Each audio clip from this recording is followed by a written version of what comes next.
আজকে খুবই গুরুত্বপূর্ণ একটা কথা বলতে যাচ্ছি। আপনারা কথাটি খুব মনোযোগ দিয়ে শুনবেন। সেটা হচ্ছে vocabulary and lexical resource। এই ২ টা জিনিসের মধ্যে একটা কথা রয়েছে, পার্থক্য রয়েছে। আমরা সবাই বলি যে আমার vocabulary কম, আমার vocabulary বাড়াতে হবে। আমি কথা বলতে গেলে vocabulary আসে না। কিন্তু যখন আপনি IELTS, পিটি বিভিন্ন রকমের পরীক্ষা দিতে যাচ্ছেন, Duolingo, তখন কিন্তু আপনার সবসময় চলে আসছে lexical resource। এখন আমার জানতে হবে যে what is vocabulary and what is lexical resource। যখন vocabulary আপনার সেটা হচ্ছে জাস্ট আপনার এক ল্যাঙ্গুয়েজে আমরা ব্যবহার যেটা করি, ঠিক আছে? যেমন আমাদের হতে পারে যে ম্যান, সান, মুন এগুলো শব্দের অর্থ। এই শব্দের অর্থগুলোই হচ্ছে vocabulary। and vocabulary কত প্রকার হতে পারে? যেমন অ্যাক্টিভ vocabulary, যেমন স্পিকিং বা রাইটিংয়ে যে vocabularyগুলো আপনি ইউজ করেন সেগুলোই হচ্ছে অ্যাক্টিভ vocabulary। প্যাসিভ vocabulary, যখন একজন ব্যক্তি কোনো কথা শুনে, ওয়ার্ডস শুনে এটা মানে কোনো প্যাসিভ vocabularyটা হচ্ছে সেই vocabulary যেটা আপনি বেসিক্যালি জানেন কিন্তু বেশি ব্যবহার করেন না।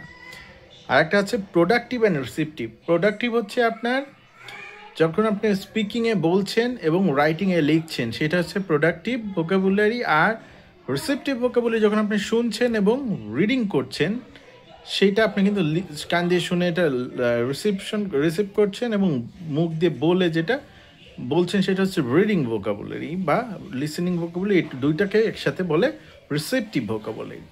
আর একটা হচ্ছে সাইড vocabulary, যখন আপনি ওয়ার্ডস বা কোনো জায়গায় পড়ছেন, পড়ার সাথে সাথে ইমিডিয়েটলি বুঝতে পারছেন সেটাই হচ্ছে সাইড vocabulary। আর ফাইনালি যে vocabularyটা আমাদের ইডিয়ামস, এক্সপ্রেশন সব কিছু মিলিয়ে, ইডিয়ামস না, আমাদের যেটা আসলে আমাদের পড়ালেখার বিষয়ে কিংবা প্রফেশনাল কাজে যেটা লাগে বা IELTS, পিটিতে আপনি শিক্ষিত হলে আপনি এই vocabularyগুলো লাগবে। সেটা হচ্ছে একাডেমিক vocabulary, যেটা কমনলি আমাদের প্রফেশনাল বা শিক্ষাগত কাজে লাগে। সো এগুলো গেল vocabulary। এখন লেক্সিক্যাল রিসোর্স কি, যেটা IELTS, পিটি, অ্যাডভান্স ইংলিশের বলে।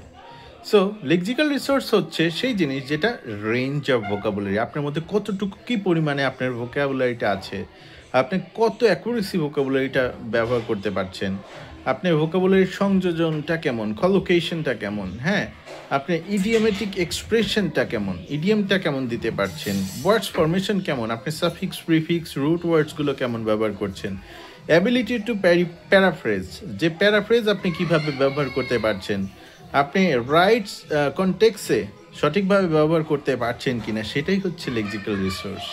তাহলে বুঝতে পারছেন যে vocabulary জানলেই আমাদের হবে না, আমাদের আরও ওভারঅল লেক্সিক্যাল রিসোর্স সম্পর্কে জানতে হবে। আর এই যে ওভারঅল লেক্সিক্যাল রিসোর্স রয়েছে একটা মানুষের মধ্যে, সেটাকেই বলে লেক্সিকন। মানে হচ্ছে একটা আপনার তার আবিধানিক বিষয়টা কতটুকু, হ্যাঁ।